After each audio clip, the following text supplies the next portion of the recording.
This is the Backlog Battle Podcast, episode 197, Game Dev Stories.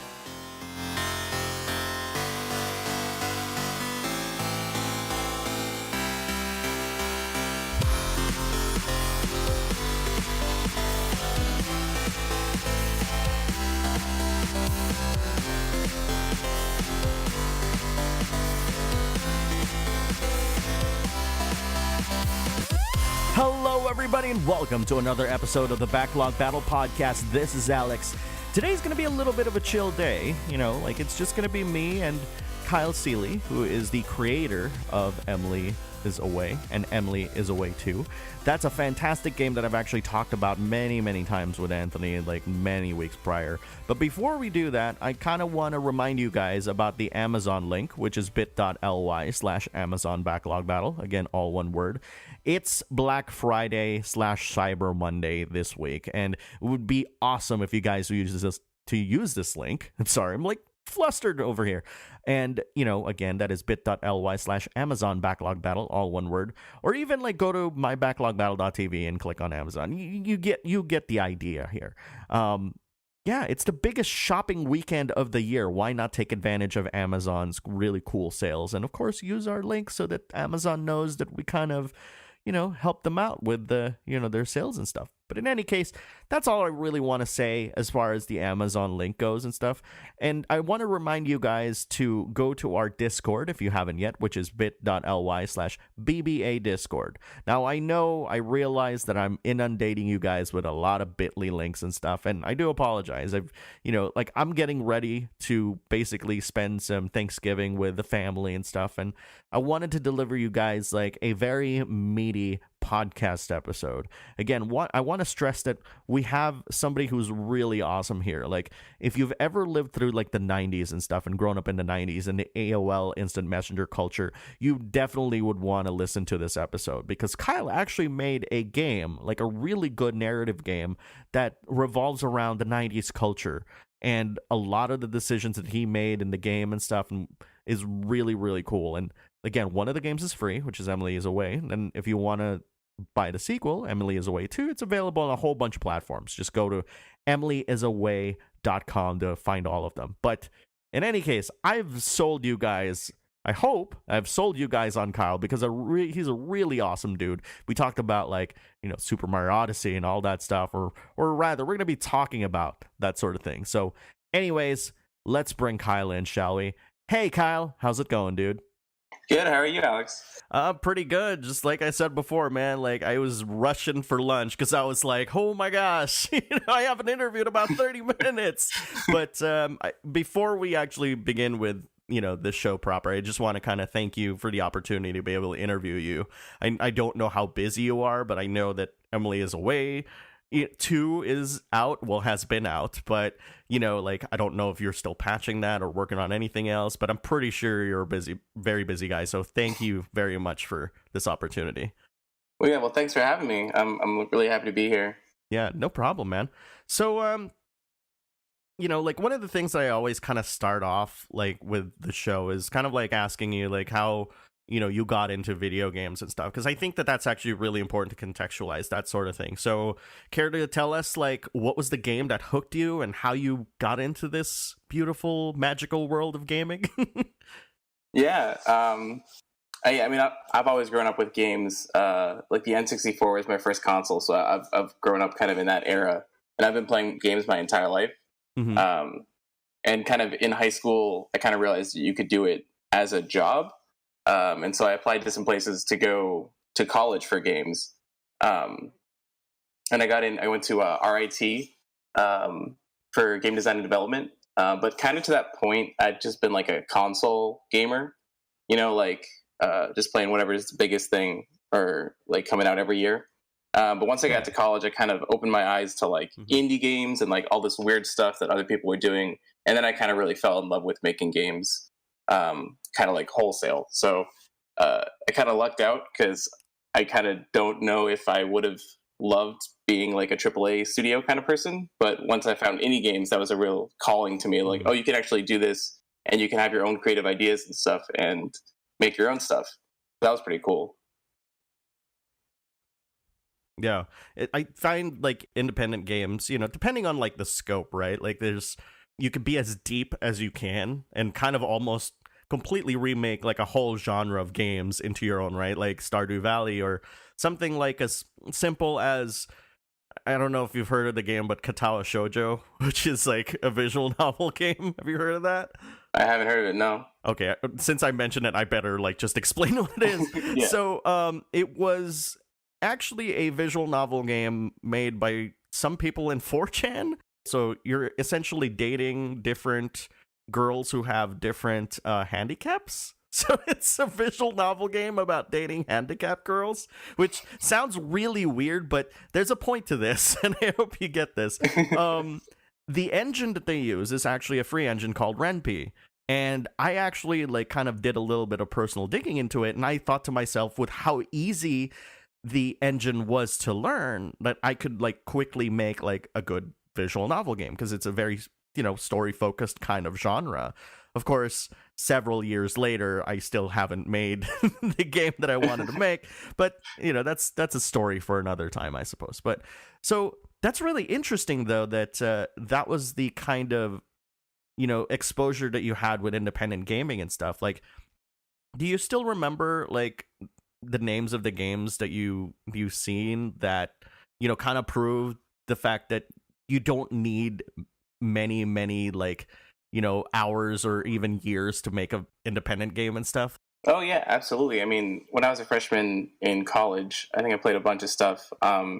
Games like To the Moon, Actual Sunlight, those kind of narrative focused games really grabbed me. But then also everything else that was coming out at that time, like Limbo and Super Meat Boy, like all these indie games that I saw that were like, you know, like 2-3 person studios, maybe worked for a year on something and came up with this really awesome thing. Because they weren't really, those games kind of weren't really in the bubble that I would have considered games when I was growing up. Right. Because when I was growing up, I just had a console and I kind of just played like the FPS stuff that came out, the big game of the year. But like having this game that's about, like To the Moon, that's about going into the memories of someone who's old and dying, and like seeing all these narrative elements and stuff, it really opened my eyes to like games can be much more than what the big console game is that year. And that really grabbed me, I think. That's really cool. We talked a lot about narrative-based video games and stuff, and story-based video games. I'm curious, like, what were the games that you liked back in, you know, like the N64 days and stuff, and where you actually started playing video games? Like, what were the most impactful, you feel like, that you still kind of like sometimes maybe even come back to from time to time? Yeah, I think Super Mario 64 is probably a huge one. Just because like the N64 was my first console, and I think I had that game right when it came out, and I definitely remember just pouring hours and hours into that game when I was a kid. And then other stuff like Call of Duty was definitely really big when I was going through high school, and I had a PlayStation 2, so all the big games for that, like Spyro and Crash Bandicoot and all that kind of stuff too. But yeah, like those games were really impactful for me. Super Mario 64, like especially, which is really great because Odyssey just came out, and I've been playing that a ton, and that's been really fun. That's really awesome. Like like, what do you think of that game in comparison to like 64? Because I think that, you know, to me, I mean, I know, don't hate me, man, but I didn't like 64. Oh, really? I think it's for a purely like kind of childish reason, I think, because at the time, like, I wanted to have the same kind of Mario experience that I had when I was playing the Super Nintendo, right? And then you went into this almost open world-esque design for Mario 64 where, you know, you had the paintings, you can go wherever you want and stuff, and I kind of didn't click with me. And it was only until like Super Mario Sunshine that I actually, and again, very controversial game, that I actually got into the idea of like, well, maybe Mario doesn't actually need to be that traditional, you know, maybe the exploration aspect, there is some value to it, you know, so Yeah, that's super interesting because I had never played like the old school Super Mario's when I was growing up. I only knew Super Mario 64 because that was like when I was a kid. And it's interesting how like that first game you play is like the one you like have a high preference for. I also really like Super Mario Sunshine too. I know that's a controversial game, but I know, but it's so awesome. Thank you. It's so great. Yeah. But yeah, no, Odyssey's great. And I played Odyssey when it came out. I played for like probably like 3 days straight and just beat it. Wow. Because I've been like really craving like a good Super Mario platformer. And like I can't even imagine being a kid nowadays and playing that game because it's like there's so much wonder like in the world and it's so great and like you're exploring all these places and there's so many things to see and do and like I can imagine myself as a kid just like loving the game so much. And it really brought back those nostalgic feelings of like, you know, Super Mario 64 or old school Mario exploration games. Exactly. Yeah, you know, just thinking about what you said and stuff, what if like this was somebody's first Mario game? That would just blow them away, I bet, you know? Like yeah, exactly. Yeah. I mean, it's interesting to me like how Super Mario Odyssey is designed very like it's in a way that I think almost is a hybrid of like what made 64 a really good game and also what made Sunshine a good game. You know, like taking a lot of the kind of explorative aspects and some of the harder platforming challenges of Sunshine married with kind of like the open exploration that 64 kind of like encouraged, you know, and even pulling off a bit of a surprise here and there as well, especially with the capture mechanic, which is like when I first heard of that, like at E3, I was like, no, there's no way that, you know, that this is going to work out. But it's, you know, it to me, like it just gelled like really well. And it, you know, once you first get into that first area and stuff in Odyssey, it was like, you know, it was really comfortable. It was familiar and it was different, but, you know, very comfortable, you know? Yeah, absolutely. And I think that, I think the capture mechanic's really great too, because you get to be all these like iconic Mario characters that you never get to play as before. Like you would never play a game as a cheap like the fish thing, right? Like Nintendo would never put out a standalone game that stars that character, right? But so having a Super Mario game where you can be all these different characters really allows them to like, you know, you can experience the world from all these different like places. And I thought that was pretty cool. And obviously the big T-Rex reveal on like the second level is awesome, right? It was so cool, like especially like when I got to that point in the game too where I was just like, oh, that's the T-Rex from the trailer, let's see if this actually works. And it does work. It's so cool. Yeah, I'm glad that they like led with that because that was like their big sting at the end of the trailer, so you just get to jump right in your T-Rex. Yeah, it's so cool. It's totally cool.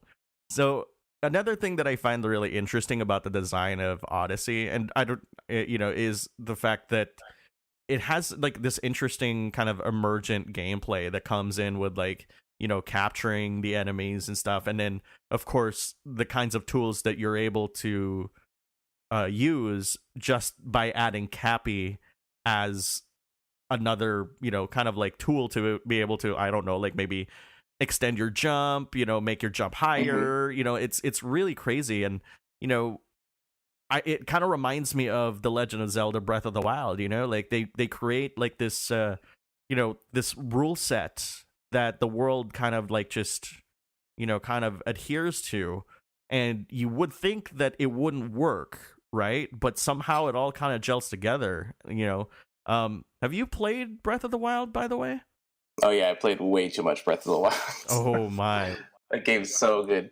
How many hours does it say, like, on your thing? Like, oh, I have no idea, but yeah, way too much. I haven't beaten the game. The thing about that game is, like, every time I go to do an objective, like, to beat the game, you see some, like, other thing that's going on the side, and you're like, oh, let me go over there first, and then you go to another place, and you go to another place, and then you end a 5-hour play session, you haven't made any progress in the story whatsoever. Yeah, it's really, truly amazing how you could play that game however you want. Like, how I actually played The Legend of Zelda Breath of the Wild was interesting because I was just like, well, I want to see everything. Like, I want to climb all the towers. I want to unveil the entire map. And of course, when I unveiled the whole map, I was just flabbergasted because, you know, because I was like, now what? What am I gonna do? Like, I can see everything, but there's so much in between. It's like so granular.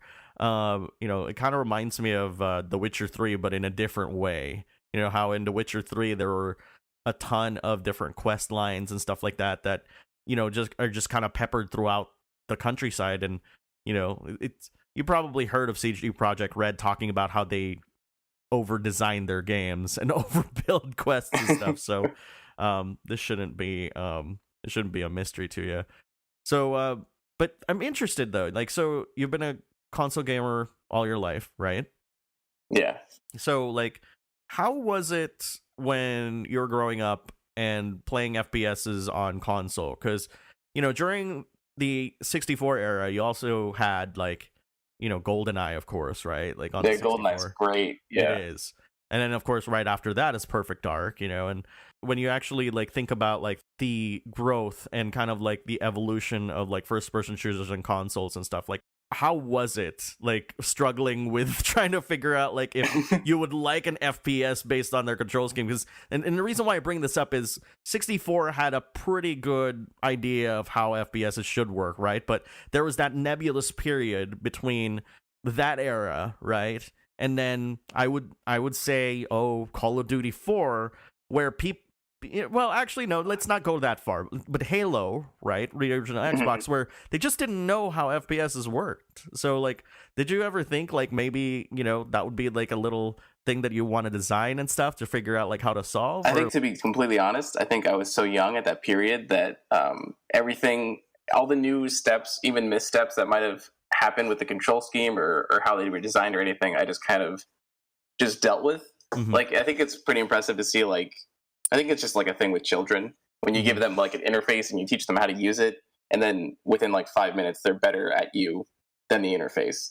Right. I think I was very lucky to like be introduced to FPSs at a time when like they were kind of knocking down that control scheme, and because like I can use twin stick, FPS, like classic FPS controls pretty easy. But I know a lot of people that are maybe my age or older than me who never really used that, and now they're trying to get into games and they find first-person games to be really hard and difficult to control, because you really have to like kind of learn how to move and look at the same time.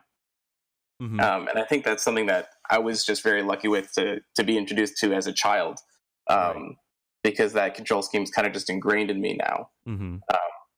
And I certainly played a ton, and up to like Call of Duty 4. Like Call of Duty 4 was a huge game. For me, because I was like in high school with a bunch of friends and a lot of free time, right? And so I got to like 10th prestige, level 55 in that game, and spent way too much time. Yeah.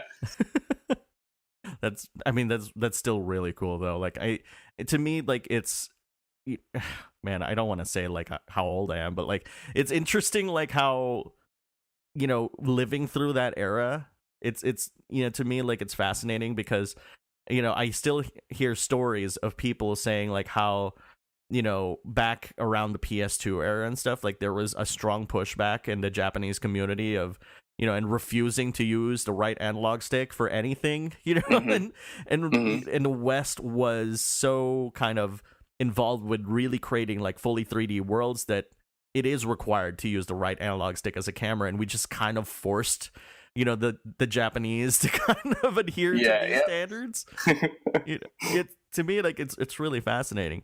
I remember during that era, on the PlayStation for that matter, where I actually bought Quake 2 on the PlayStation, and while they had like dual stick controls, they had like this weird control scheme which had like the L1 and R1 buttons used for strafe, which really confused me, because if you think about that, it's like, wait, what? And I remember that in the PlayStation 1 era, there was a possibility where you could basically buy a PlayStation without the dual analog sticks. So it was like, oh wow, that's it's quite a trip to think about that.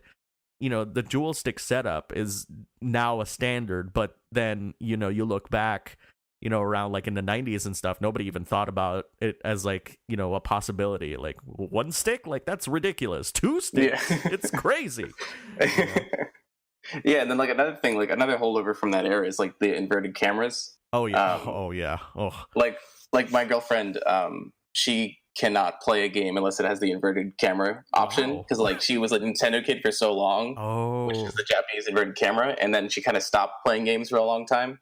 And to me, I can't even think, because I'm so ingrained into the dual stick non-inverted, that I can't even like process what it is like to play a game with inverted camera controls. That's really crazy. I mean, that's takes a lot of skill, in my opinion, to do like inverted controls. But I'm just glad that most games still offer it, right? Like, yeah, it's nice that they have the options and everything. Yeah, I remember when I worked on Call of Duty 3 and stuff, it was really fascinating to think that there were members of our QA team that would not play FPS games unless there's inverted control schemes. So we had to actually like put that in the game. And then, of course, like when that person finds a bug and they ask us to reproduce it, of course, we have to reproduce it as closely as possible. So the poor guy who has to actually set his option settings to inversion, it's like, oh, I hate your control scheme. He would just shout like across the room, I hate your control scheme, dude. That could be really hard to reproduce. Yeah. To, like, try and get that like natural look, but totally be hardwired to go the other way and everything. Exactly. Oof. It's kind of insane. It's like, it reminds me of those games where they have a mechanic or a spell where, the enemy like basically just mucks around with your control scheme so that it's like just different buttons. You're going forward, but you're actually going up or down. Oh, like Final Fantasy 14 comes to mind. They have a new boss where that's actually like the thing. That, yeah. Oof. So we talked a lot about like platformers and Nintendo and, FPSs and stuff. Like, are you into RPGs at all? Yeah, definitely. I like to play like all kinds of games. Okay. But yeah, certainly I really like RPGs, and The Witcher comes to mind as like one of the biggest ones that I played recently. Okay. Like, so you basically played all of The Witcher 3, including like the expansions? I think I played the first 2 DLCs, but I couldn't finish the last one because I didn't want it to end. So I just never... It's like, I can imagine like your PlayStation or whatever you're playing it on, just like having the time like clock in at like 500 hours and you still don't want the game to end. Like, no, I gotta, there's some random thing in the water that I have to go find or something. Right, yeah. So, it's, that world is crazy. I love going back to it though from time to time. It's such a beautiful world and also really weird one too, What do you think about the game in general? Like, what were the things that really struck you when playing The Witcher 3 and stuff?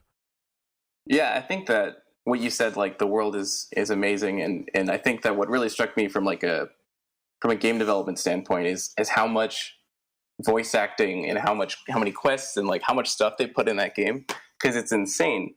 Because like you can just be like walking through some random town that never has a quest in it ever, and you just like see some random person and they're like, oh hey, like they have a perfectly scripted voice dialogue about some random monster that's attacking their village, and you have like dialogue options, and it's just like insane that this game's so huge, and they work so hard, and they did all these little things. Like that's something you don't see in like any other game, I feel.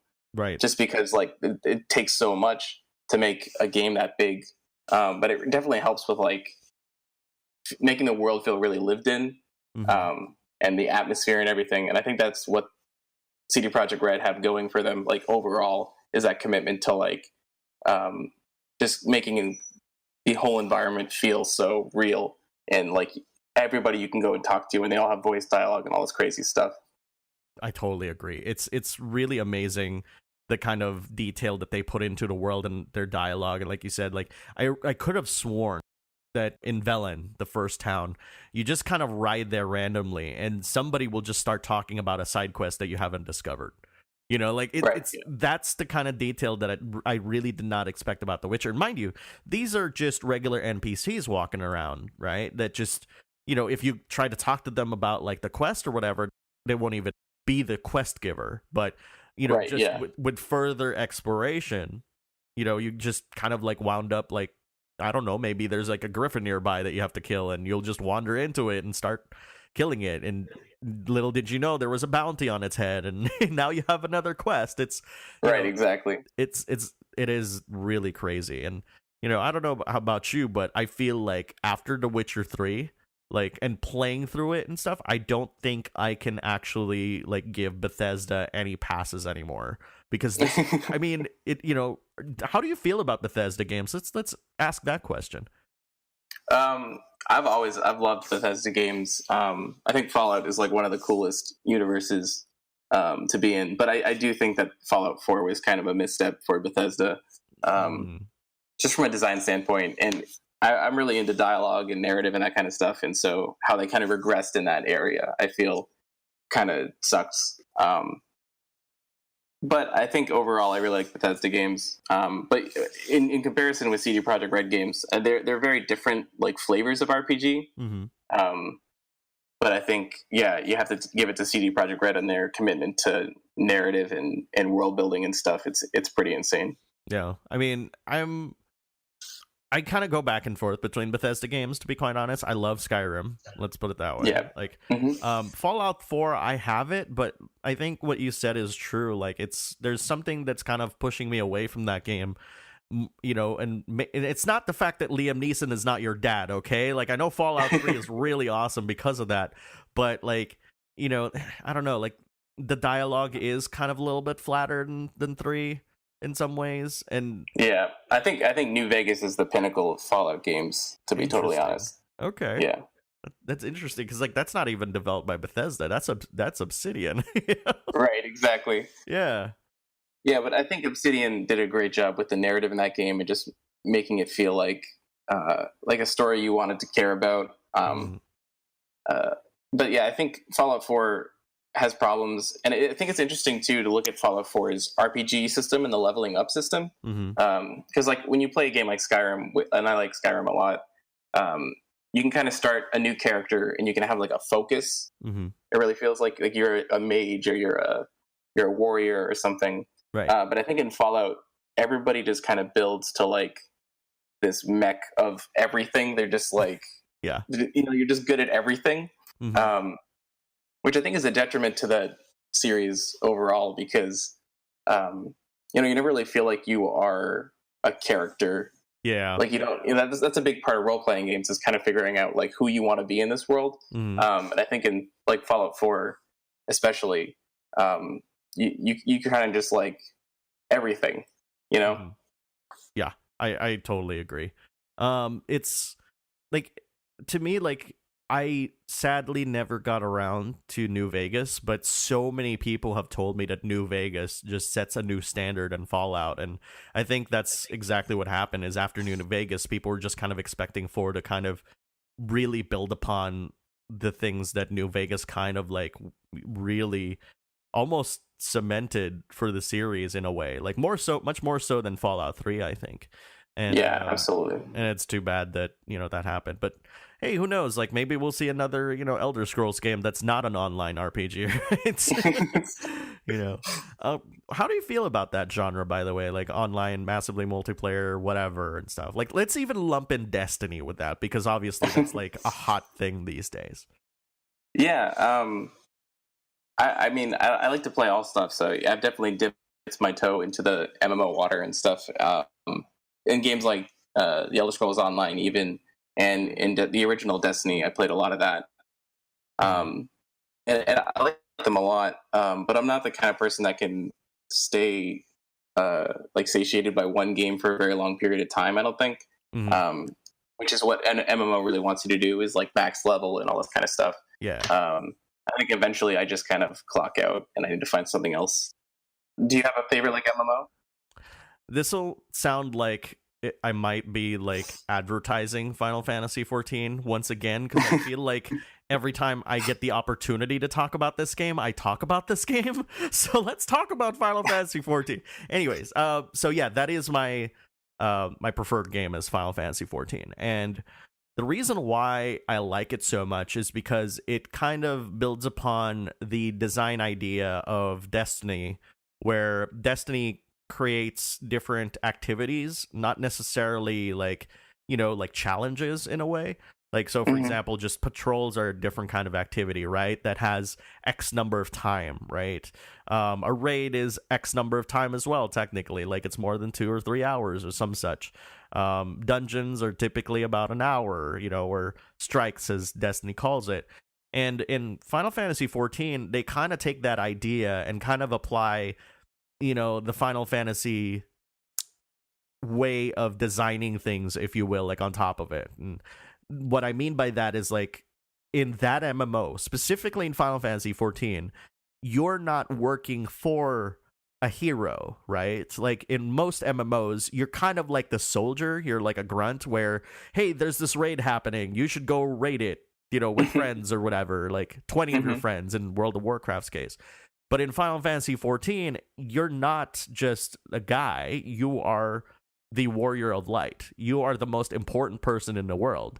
And in some ways, it is true, because the stories don't advance unless you do something about it. Like, everything in that world doesn't change unless you do so.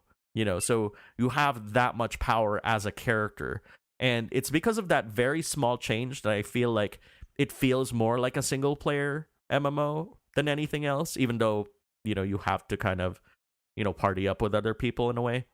But going back to, like, the idea of activities, though, like, there are several different kinds of activities in Final Fantasy where you can kind of advance your level, your level in general. So, like, there are hunts where you could just kind of, like, have a list of things that you have to defeat and just kill them if you only have, like, 5-10 minutes.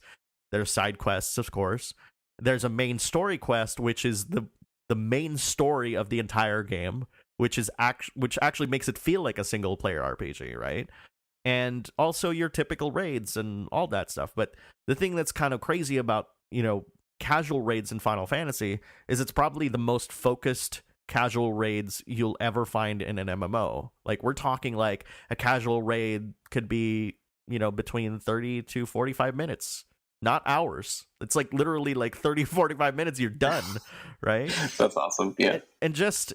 And even then, like, even when those are ancillary activities, for example, they're not even part of the main storyline, right? They have their own story. So everything is peppered with story. It's very similar to, like, your feeling of The Witcher 3, where everything is populated with stories and all that stuff. It's kind of like the same in Final Fantasy XIV. And, you want to talk about, like, like MMOs, like, really want to kind of fight for your time and stuff like that. The development team has actually said, like, we don't actually want that to happen. Like, in fact, when people ask us about people unsubscribing from Final Fantasy XIV, we actually say, like, that's okay.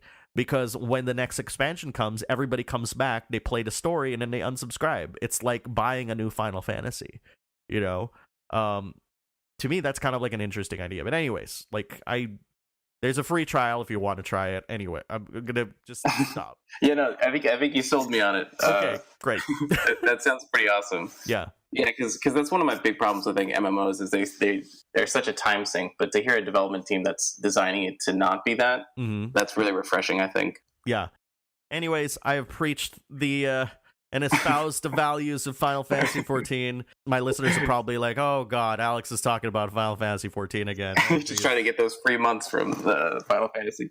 Right. I mean, I didn't even give you like, I didn't even give you like any sort of like referral friend like thing or whatever. Yeah. Anyways, let's go back to like the more important conversations here. So okay, so you made Emily is Away and Emily is Away too and stuff like. Before we actually go into that proper, like, I'm kind of curious, like, what inspired you to make this game? Because it's a very different game. It's very much outside of what you typically would think of a game. It's almost like I would hearken it to Her Story, if you're familiar with that game. It's it's very much that the experience is the entirety of the UI. Can you talk a little bit about that? Yeah, so like when I first came up with the idea for Emily, it was just kind of out of trying to think of what I could make or what I could bring to the table in terms of like game design that would be different from like maybe anybody else. And I kept going back to like my own childhood and growing up and like the unique experiences that I had growing up. and a lot of them involved AOL Instant Messenger, because that was just the way that kids talked to each other when I was a kid. I would come home, get off the bus from middle school, get online, and just talk to my friends on AOL Instant Messenger. Mm-hmm. So really, like, the design for Emily just kind of came from those memories and kind of wanting to recapture that one-on-one chat experience online. Mm-hmm. Because I think it's something that we don't really have anymore nowadays. Yeah. Now that everybody's like connected with so many different mediums and like texting's a thing, there's really no need to like sign into a service and talk one-on-one with people. Yeah. So yeah, it was just kind of like wanting to go back to that and kind of like make a game as a love letter to AOL Instant Messenger. Oh wow. I never really expected that, but I mean, it's kind of funny we're talking about this now in the year that AOL has killed, AOL Instant Messenger, sadly. But yeah, it's going out in mid-December. Yeah. We'll be shutting down the servers. It's so crazy. But you're right though, like in an age where everything is connected and stuff, like I think AIM had like, provided a very intimate experience to, an intimate piece of communication, right? Like between two people and stuff. Like, I don't know, like later on they start adding group chat, but even then, like I felt like I always used it for one-on-one communication. Yeah, it was really interesting to get that at such a young age too. Like, because I think AOL Instant Messenger wasn't made for children. It was made for all their screenshots with like business stuff, and like you can keep in touch with all your personal contacts. But as a kid, I just got online and I would just talk to friends one-on-one for hours, every day. And I think that was a really unique experience, and it was one that was like very formative for me personally. That's great. So kind of going into the story of Emily as a way, what were the inspirations for that? So when I started making the first game, I was like a year out of college. Mm-hmm. And so I was, I knew I wanted to make a game that was AOL Instant Messenger. And so I was feeling all this like nostalgic, and it's kind of like how I was feeling when I was like coming up with the design for the game, because I didn't have the story when I decided I wanted to make the game. Okay. The story came after setting it in AOL Instant Messenger. Mm-hmm. But so like thinking about AOL Instant Messenger and thinking about nostalgia, it brought up a lot of like feelings about high school and middle school and friends that you had then that you didn't have now that you're out of college. And so that's why I chose to make the game about, and the story about, kind of like growing up and growing apart from friends. Mm-hmm. And so that was kind of like the impetus for that. Mm-hmm. Yeah, when I first saw this game in Anycade 2015, I remember, like just kind of wandering into it and looking at like the setup that you had, and it almost, as best as you can, right? It almost looked like a room from the 90s, complete with like the computer and the CDs and everything. I love, by the way, that the discs that you decided to print those on almost looked like AOL discs. Those are really fantastic. It was really cool. And then, I remember getting your business card, and it struck me so much that getting the business card almost, it just tied with everything that you did. Like it had like the logo and stuff. And I was like, man, this is a kick-ass game. Like I'm going to try this tonight, like right away. And, and I did, and I fell in love with it and played it so many times after that, like just trying to figure out like, well, maybe there's a way that I can prevent this really sucky thing from happening to Emily and myself, and, got really involved. So, I have to ask though, like, is Emily based off of anybody that you know in real life? I mean, you can tell me if it is, so. Yeah, I mean, it's like it's a Frankenstein, right? So, okay. Because I've had many of the situations that play out in both games have happened to me, in some degree or another, but never like in such a nice story with one person. Right.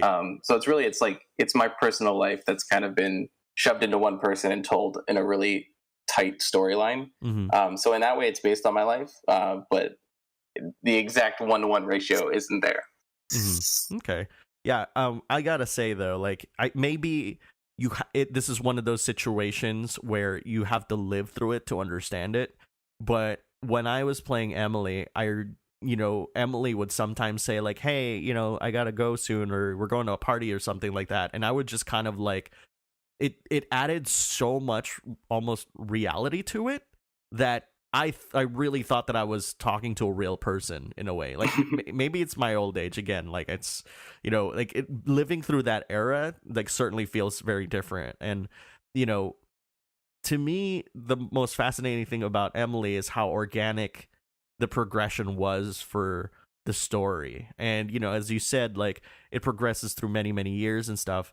How did you decide upon like, that kind of form for the game, like to kind of divide it up into, I would say chapters, but you probably have a different term for it, but like, and kind of approach the storytelling in that manner? Well, I think that, I think looking from like a high level down on it, it was like, I want to tell this story that's about growing up and growing apart from someone in the original game. And that story doesn't take place in a year. It doesn't take place in a month or one conversation. That is a very long story that takes place over a long period of time. So I knew that I needed to kind of figure out a way to like have conversations that you could play within like, an hour or 2 hours for total game length, right? But have that take place over the in-game characters like 5 years. And so I chose to like just pick out like what would be like crucial or pivotal conversations that you have with this other character, and you get to play those over the course of the few years. And I think in that way it condenses that storyline into a nice 2 hour long chunk. And I think that that really enabled me to actually complete the game too, because trying to make a game that would be so long and enveloping of multiple years and stuff to just focus on a few conversations that you have really made it something that was able to be done by like a solo dev. Yeah, it is interesting. So I gotta ask, this is a very nerdy question. What engine did you make this all in? So it's in Unity. Okay. Yeah, I really couldn't tell. And the reason why I asked that question, just to kind of, give you an idea, like I know people sometimes kind of poo-poo other people for using certain engines. I'll admit I used to be that way. Like back in the PS2 days and stuff, I remembered like every single game was using renderware. And if you don't remember what engine that is, that's like the engine that powered Burnout, like all the racing games. And then, like I stopped caring when Grand Theft Auto 3 came out, because that was using renderware, but it was a pretty kick-ass game, And in a way, like Unity, I think people overstate the importance of using the engine that's chosen, and think like that affects everything in a game, where, like it's like the end all be all. Like if you use like Unity, it's like, gonna be a crap game with long loading times, but I don't think people really understand like what that truly means. Yeah. No, and I do think that there's something to that. And I think that really it's whatever you're comfortable with using is just the best engine for you to use to make a game. And I do think that Unity can do a lot of different things. Like my game's like a 2D conversation game. It's all UI, Unity UI. But it's where Unity is traditionally like a 3D graphics engine, right? But I think really whatever anybody's comfortable with using, I would say use that, because it's just going to be what you're able to make. Because I've seen amazing games that are made in like Game Maker, which might be an engine that people would scoff at. Right. Yeah, I've actually used Game Maker a few times, and and again, like no big games come out of this, right? Like I just like I just kind of explore these as a hobby, and you can make some really cool games on Game Maker. I want to say like Axiom Verge was actually made solely in Game Maker, if I remember correctly, and look how that turned out. It's great. Yeah, exactly. Yeah, like you can make full like games that are bigger than my games in the Game Maker. Yeah, exactly.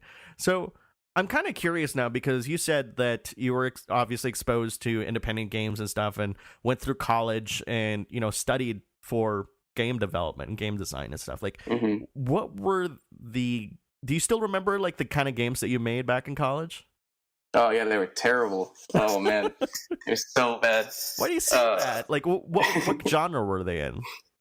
Well, like so I made a bunch of different stuff, like puzzle platformers, because that's what everybody makes the first time they make a game. Okay. Like all the way up to like horror games and stuff. But really, when you're making games, like the first few games you make, they're all going to be really bad, just because you have to get a hang for like how to actually design a game. Because I think that a lot of times games sit in the idea phase in your head, and you're like, oh man, if I mix up these two games and add in a splash of this thing and this mechanic, it's gonna be great. And then you finally get to like actually making it, and you put it down, and like you have something running, and it's just the worst game you've ever played in your entire life, and nothing makes sense. And so I think a lot of games that are like game developers' first games, they're pretty bad. It's interesting you mentioned that kind of idea, because I've read so many interviews with developers who say that your first game is always going to be terrible. And I think that's also why I haven't made my visual novel yet, because I'm like, man, I don't want this to be terrible. I want this to be good. But it's like you got sneak in some games before that. Right. It's like there's weird inevitability clause for like game developers to be like, well, dude, sucks to be you. Your first game's gonna suck. You know, it's like it's almost like I feel like a rite of passage in a way. So yeah, for sure. Yeah, and I think every game you make, even if it's bad, you're gonna learn from it, and that's like the most important thing in terms of like getting better at doing what you do. You know. Yeah, for sure. Like, you know, it's only when you're actually in the thick of it that you actually know what you should and shouldn't do when it comes to games and stuff. And I think that that's kind of really fascinating. Like, it's a great lesson to learn. And I think that being in college and just kind of being, you know, told to like, okay, well, here's like a project, make a game for it. I think that kind of, you know, helps out a lot, don't you think? Yeah, and I was super lucky to be able to go into that major and have that experience in college. Because, you know, in college you have like the most time in the world to do whatever. And I was learning how to make bad games. So that was great. Yeah. It's crazy, though, the genres that you've mentioned and stuff, because, you know, like I don't have any formal game development training, but one of the first things that they teach you how to program in any language is essentially Arkanoid or Breakout. You know, it's like here's a paddle, here's a ball, you know, like you do this because, you know, it teaches you the basics of collision and all that stuff. Which in some ways, like they translate directly to like a shmup, you know, like, which, you know, feels like, you know, I feel like right now, like that genre is so underrepresented in so many ways that I'm waiting for somebody to just suddenly make like a kick-ass shmup these days, you know? Like, Downwell was such a fantastic game from Moppy. Like, I don't know if you played Downwell at all. Oh yeah, it's fucking great, yeah. Yeah, and again, like, you want to talk about simple stuff, right? Like, that game is so simple for what it is, but the gameplay is so addictive that wherever you play it, whether it's on a phone or, you know, on a computer and stuff, like, or even a PlayStation, like, it works super well. It's kind of crazy. Yeah, that game's really great. I actually, when I got that game the first time, I installed it on my really old iPad that I had. Oh, I was playing it. I'm like, oh my god, I'm so good at this game. Like, everybody's talking about how bad this game is. Yeah. And then I played it on my friend's phone, and like my frame rate was like half on my iPad. So I was playing at like half speed the whole time, being like, yeah, I'm so good at this game, this is amazing, I'm hitting all these like jumps and stuff, and then I try it at full speed and I'm just the worst at it. It is. It's so tricky, you know. I played it on my Vita, and it was just like, okay, this is so nuts that, you know, I can't deal with this right now. Yeah, like, exactly. Like, I have to be a very specific you know, feel to it. And, you know, you want to talk about interesting too, like, and you also brought up the fact that the more you iterate and the more games you make, the more you get practice on it. Moppy is actually a really cool guy to bring up, because he's the guy who basically said, I'm gonna make a game. Like, what is it? Did he say like he was making a game every week or every day or something? Like, yeah, that's crazy. It is. And, you know, and to me, like, when I heard about that, you know, because there was this documentary called Branching Paths where they actually interviewed Moppy, and I was like, wow, dude, like that's kind of crazy.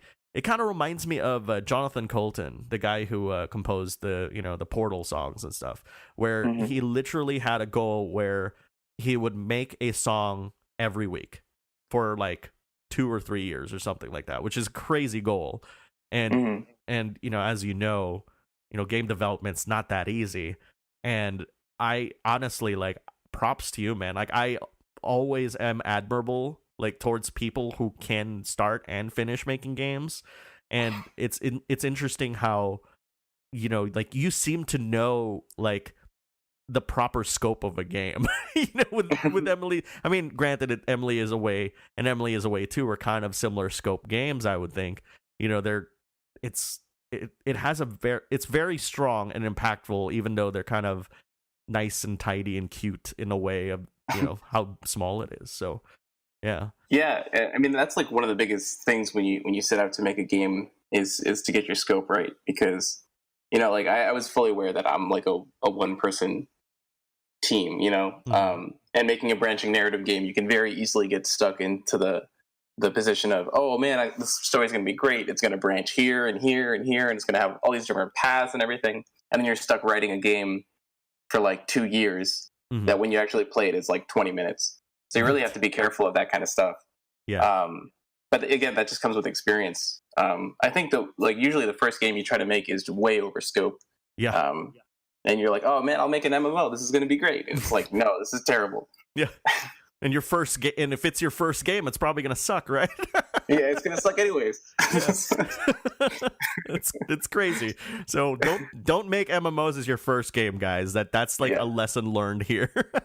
So out of curiosity, like, how long did Emily is Away, you know, get developed? The first one took about 9 months, and then its sequel took about a year. Ooh, wow. Okay. So please forgive me. I haven't played Emily is Away 2 yet. Like, so what is I have a backlog. The podcast is called Backlog Battle. I'm sure you understand, right? I have a backlog too. We all do. There you go. You know, so you heard it from Kyle, guys. Everybody has a backlog. It's not just me going crazy here. So what were the biggest things that you learned from Emily is Away that you wanted to bring into Emily is Away 2? Because when I first heard about the game, I'll be honest, I was super excited because I was like, wow, how is this going to build up? But I had this impression that it was like some sort of expansion, because the 2 is kind of implies it's an expansion of an idea. So what kinds of things that, you know, did you bring into Emily is Away 2 that you learned from the original? Well, yeah, that's one of the great things about the original is that I got so much feedback on it because it was free and like everybody downloaded it. And I think that I went into Emily's Away 2 with like 2 major things. I wanted to have more than one character that you can talk to, because that was one of the major pieces of feedback. And I wanted to have a game that actually had different endings. And so those were like the 2 main things that I thought were going to like set Emily is Away 2 as like a next step in that genre of games for me, because that was major feedback. And then also link it to other stuff. So like in Emily 2, there's a feature where they'll send you links, and you'll click on them. It'll open your actual default browser to like a mock YouTube site or a mock Facebook that's circa like 2006. Oh, that's great. And so it's like just like pushing that immersion past the chat window application. And those are like the major things that I wanted to introduce in the sequel. So like, are these are actual websites? Like, they're not like locally cached or anything like that? Like, yeah, no, they're actual websites on a server that I host. Okay. And they have like the YouTube one will have embedded YouTube videos on it. And the Facebook one has like, you know, Facebook with its network of friends that you can explore for like the characters Emily and Evelyn. And there's like a mock Newgrounds and a mock YTMND. Yeah. You know, I do remember like actually seeing like screenshots of those, and I was just like, wow, this is so much bigger than the original Emily is Away. But like at the same time though, and again, like I haven't played the game, and I'm sorry, this will be the third time. It's okay, I forgive you. Okay. But like, you know, what's really fascinating is that we talked earlier about like, you know, that kind of 90s aesthetic, you know, and I feel like, you know, just adding those websites and having them exist to me is truly fascinating, because that kind of really does add to the immersion of and the narrative, I would imagine, right? Like, you know, like are there real videos like on the YouTube site? Now that I'm curious. Yeah, there's real embedded videos that are from YouTube. And there's a lot of like music and stuff, because like you talk to 2 characters, Emily and Evelyn, and Emily is more into like alternative stuff and Evelyn's more into like punk rock. Right. And so they'll send you like YouTube playlists that you can listen to while you talk to them. And it's got like Against Me or Snow Patrol and Coldplay or all these different like early 2000s bands that I was super into. Yeah. And there's also videos that are like old school, like 2006 era memes. So you got like Charlie the Unicorn and like the Sneezing Panda, Evolution of Dance. Yeah. That's awesome. That's really cool. So kind of, leaving Emily is Away a little bit and stuff, like there is one game that I actually, played like about fairly recently that I was immediately reminded of Emily is Away. I mean, granted, the time frames are very different, I feel. Well, actually, are the time frames very different? I have to remember. But like, seeing as how like I live in, Portland, Oregon, like, I feel like I have to bring this up because when I first played Life is Strange, the first thing that popped into my head was like, man, Emily is Away and this game are so close. They're almost like sister games in a way. Now, granted, like both game, like your game doesn't have supernatural elements, or does it? We don't know. I have to play it. Spoilers. Yeah, spoilers, right? Did you play Life is Strange actually? I played the first probably half of the first game. What did you think of it? I thought it was great. Yeah, I thought it was awesome. It really makes you feel like you're a teenage girl going to high school, and I think that's really awesome. And I really like what they did with the mechanics in terms of being able to redo your choices, because that's like a problem that narrative games have had for forever. Going back to like Telltale games, is like, oh yeah, you make a choice and then you see the outcome and you're like, oh shit, like I didn't know that my character is going to be so angry. Yeah. Right. So Life is Strange actually gives you a way to rewind and be like, no, I didn't mean that. Let me change that. And I think that was really smart on their part.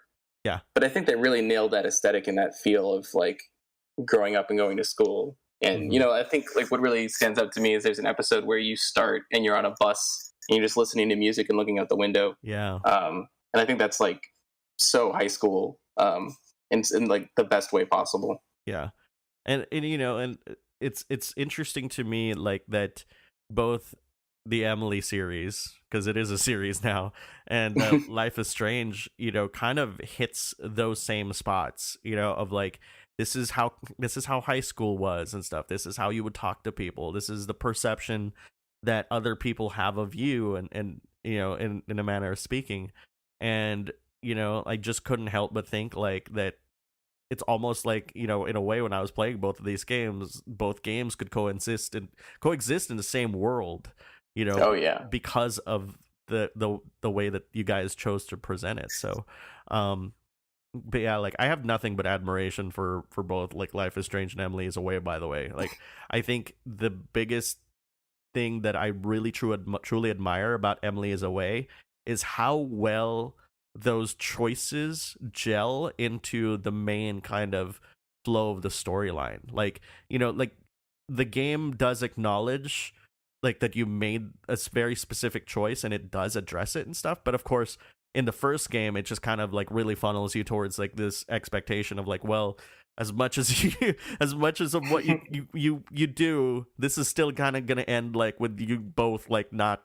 Well, I'm gonna stop there in case people haven't played the original Emily is Away. So, but how did you negotiate that? Like, how did you like scope the whole thing of the choices, and how did you kind of funnel it into that sort of direction? Because I'm always interested in the idea of illusion of choice, and a lot of people still don't realize that video games, as much as it gives you a lot of freedom, it's still kind of like controlled by the person who made it, like the actual story, if you will.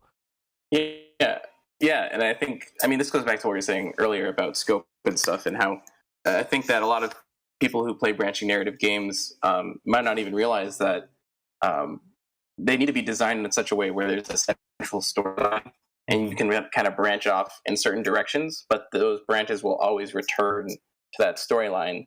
Otherwise, you have this huge scope game that could never be completed, right?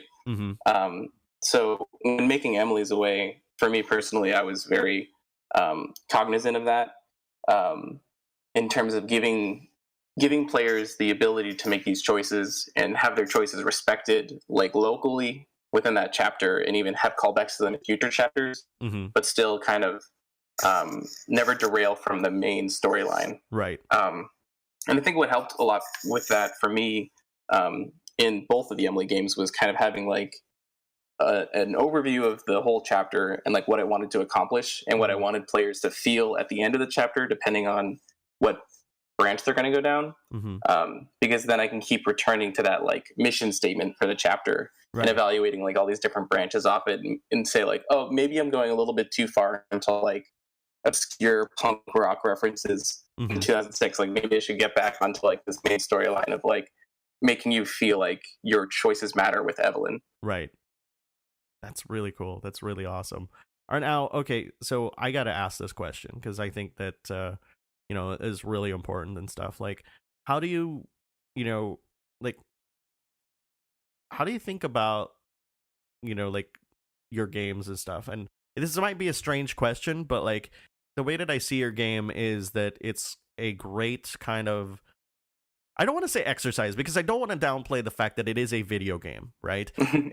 But the first thing that popped into my head when I was, apart from the fact that it is quite an homage to the 90s and the AOL culture and whatnot, was that it was such like, it's almost like an exercise in creating like BioWare style dialogue, and I hope this comes off as a compliment because, I'm a big fan of BioWare games, and the dialogue that they create in their games is so smooth when it transitions from one kind of conversation to another.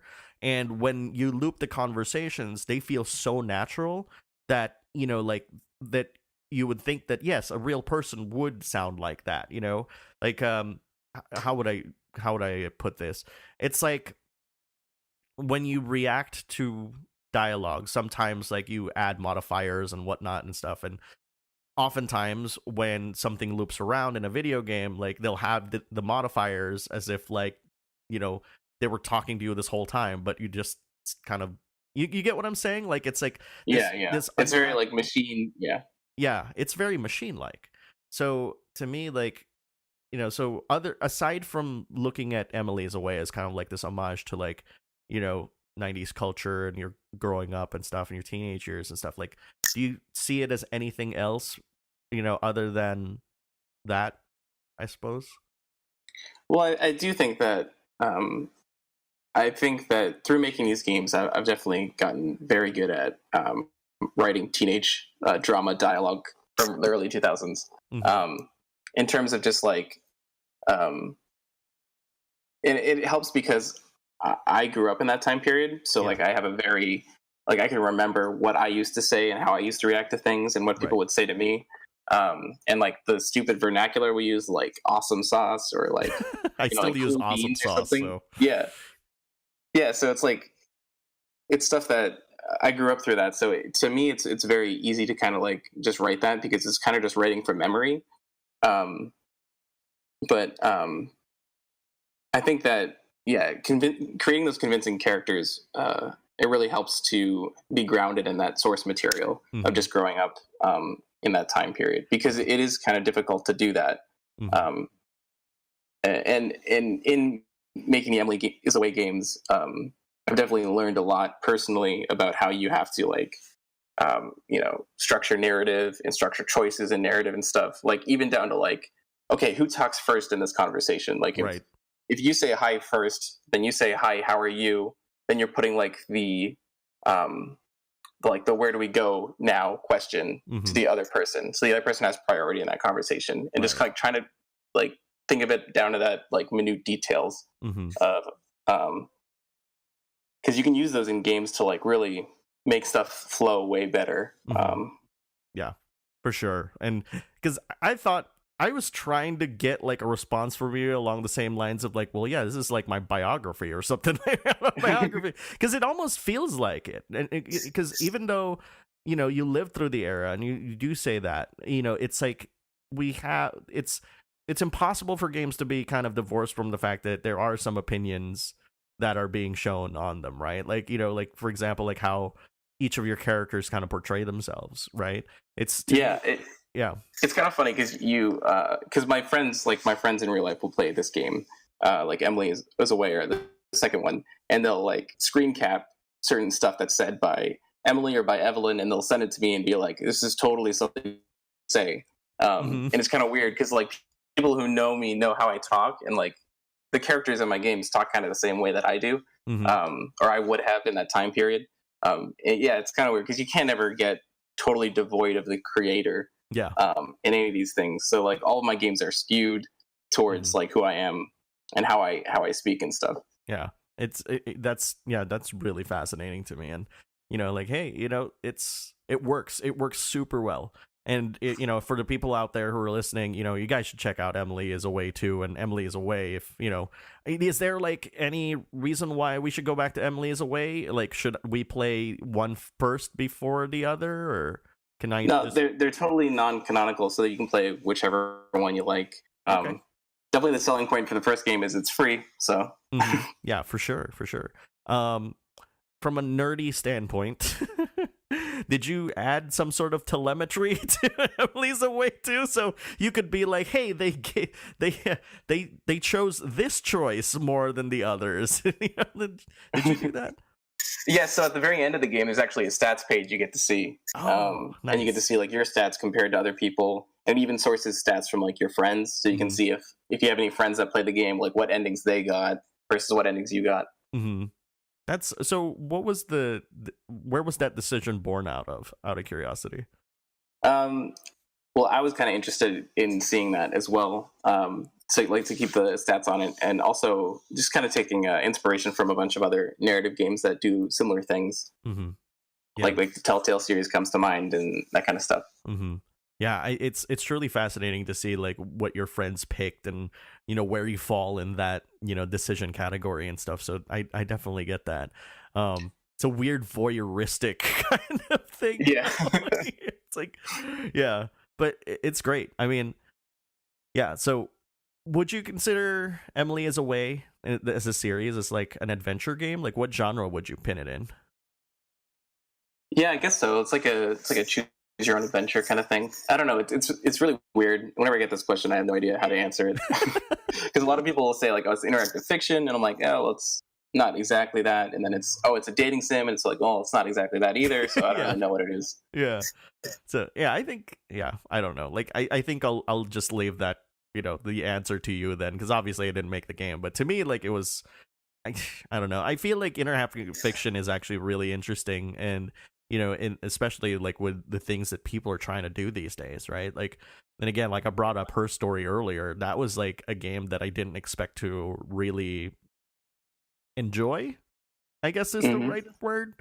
The only reason why I'm kind of apprehensive and calling it enjoyment is because it's a murder mystery, and it's kind of sometimes disturbing when you realize things are actually happening, and like it's kind of crazy.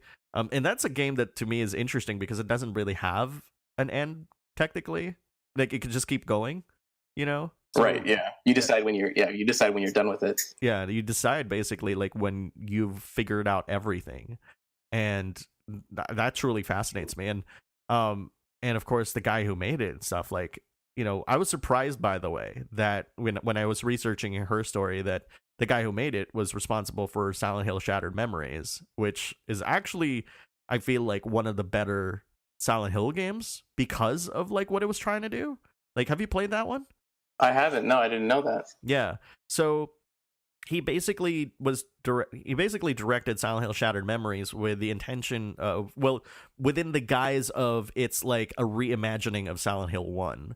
But the most fascinating thing about it is that it's really like a kind of like a, I don't want to say interactive fiction, but it's kind of like, an adventure game veiled within the brand of Silent Hill, because you make certain decisions there, and it keeps tracks of certain actions that you're doing and applies it and determines what the ending is based off of those actions. And, I don't want to spoil it, because if you do love like Silent Hill 1, you should check it out. But like, it's such a twist, and you're like, wow, this is really trippy. Like, straight up, like the game at the very beginning kind of gives you like some sort of psychological survey, which Oh, I love games that do that. Yeah, you're right. Until Dawn comes to mind. Recently. But this one is interesting because your choices in Silent Hill Homecoming determine how the enemies look, actually, throughout the entire game. Oh, that's crazy. Yeah, so, again, like, this is from the same guy who made Her Story, and I feel like we're kind of just, at the tip of the iceberg as far as, like, what he can do and stuff as a solo developer. Well, I'm assuming it's solo because, it's only his name in the credits, but, we'll see. Yeah. But that said, though, like, I'm kind of curious as to what the future holds for you, good sir, because Emily is Away 2 is obviously out. And, now I have to ask the inevitable question of, like, what's next? Yeah, so I'm working on a few things. I have some prototypes and stuff that I'm looking at doing that are same kind of stuff that I've done before, which is very story-rich narrative games, but kind of getting closer to other gameplay that's not just chatting. And I've also had some ideas for a potential Emily's Away 3, should I want to go that route as well.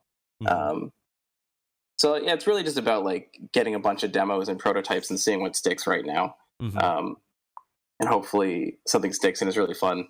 But that's the way it is with games, right? Because you have all these ideas and you just need to make them and play them and to see if they're any good. Yeah, the iteration process is the one that basically like makes the development process like really long, right? Like you have to find the fun. And fairly recently, like I've been reading a lot of articles about how it seems like, especially for larger scale projects, like you have to spend a huge amount of time finding the fun and then kind of trying to iterate upon it over and over and over until like, you kind of get the game.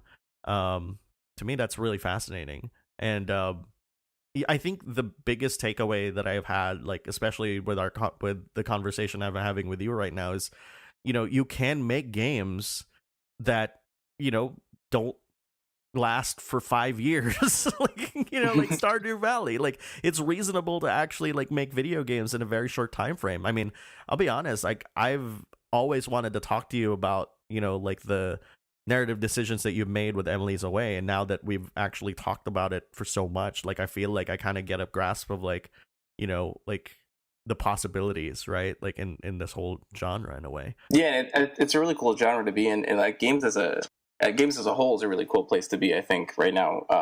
Just because it's still such a young medium. Like of all the entertainment mediums, I think it's like probably the youngest medium. Like when you think of like film and music and all that kind of stuff.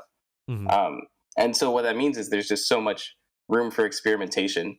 And I think that's one of the reasons why I really like got into games in the first place, is just because it's so young and there's so much, like you think about like roguelike games or like Dark Souls like games, like no game was a roguelike game until Rogue came out. Right. Or like no game had Dark Souls mechanics until Dark Souls came out. So there's still so much room for like experimenting and stuff, which is really exciting. Like Her Story is a great example of that, because nobody would have thought to make a game like that until Sam Barlow made that game, Yeah, absolutely. It's and of course it turned so well that it turned out to be so good that a lot of people are just clamoring for like the next Sam Barlow game. Yeah, exactly. So but before we go, I just want to kind of talk to you about like like game development again, and kind of bring it home a little bit by talking about it a little bit and stuff. And what would you say would be a good advice to give people who want to get into game development? Like I think just start making games. I think at every level, no matter what level you're at in terms of like programming or art or whatever, there's a software out there that will allow you to make something. And I think that that's really the most important part, is just try to like make a game, try to get to finished, and then, learn from that experience. Because I think like game software right now is so accessible. Like Unity's free. You can just go download that and just like try to make your own stuff. And I'm really excited to see like what the next generation of game developers is going to do.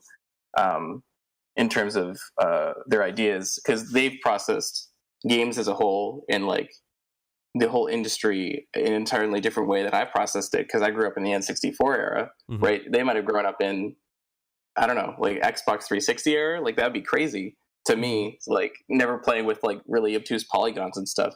So I really want to see what, like a more diverse group of game developers will create. Mm-hmm.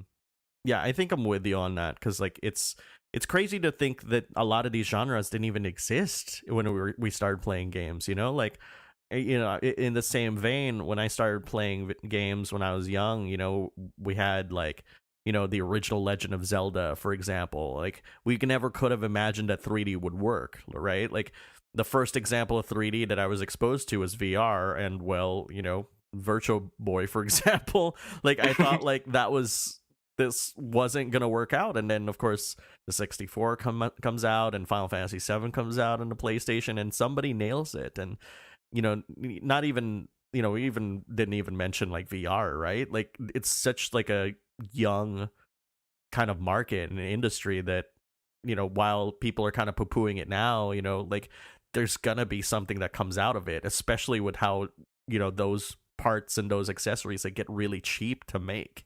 It's kind of crazy. Right. Yeah. And I mean, even if you're a solo indie dev, you have a chance to like make a huge mark on the industry, which is a really cool place to be. Yeah, exactly. I think that's really good advice. Like, yeah, so for people out there, I'm probably going to follow this advice right after this, because I do have RenP downloaded. So I got to kind of brush up on Python, because that's what the P is for in RenP. But yeah, man, like, this has really been like an amazing conversation, and I love that we got to talk about like Super Mario Odyssey and and even The Witcher 3. I didn't even expect that to talk about that. And of course, Emily is Away is a fantastic game. You guys should check that out. What sites is Emily is Away and Emily is Away 2 available? Yeah, so emilyisaway.com will get you to all the store and stuff, but yeah, it's on Steam, it's on Humble, it's on itch.io. Mm-hmm. That's fantastic. And before you go, I do want to kind of ask you like a quick question. Like, so if there were 3 games that you were going to recommend to somebody, like, to play, what would that are not your games? Let's be fair here, because people are going to check out Emily is Away. What would they be? I think, well, I'll say Actual Sunlight, which is a narrative game made in RPG Maker by Will O'Neill. Okay. It came out a few years ago now. It's one of the best interactive narratives I've ever played. Okay. Actual Sunlight. Let's do Night in the Woods. Oh my god, Night in the Woods is so good. Oh, that's good. And so good. Russian Subway Dogs, which is a game that hasn't come out yet, but I have been playing that game for so long, the beta. Basically, I saw them at PAX East, and I was like, hey, can I get a beta key? And they were like, oh, yeah, sure, maybe. And I was like, listen, I'm going to play this game for hours and hours and hours. Can I please get a beta key? And they gave me one. That's awesome. That's awesome. Yeah. Well, Kyle, thank you so much for this interview. It's been really, truly enlightening and stuff. Do you have any last things to tell people before you go? No, I think that's it. Awesome. Well, again, thank you very much for your time, Kyle. We really appreciate your presence here on the show. And like I said, check out Emily is Away, Emily is Away 2. If you go to emilyisaway.com, you'll find all that information. And thanks so much, man. Yeah, thanks for having me on. No problem. And on that note, thank you very much for joining us, guys. We'll see you guys next week. Happy gaming.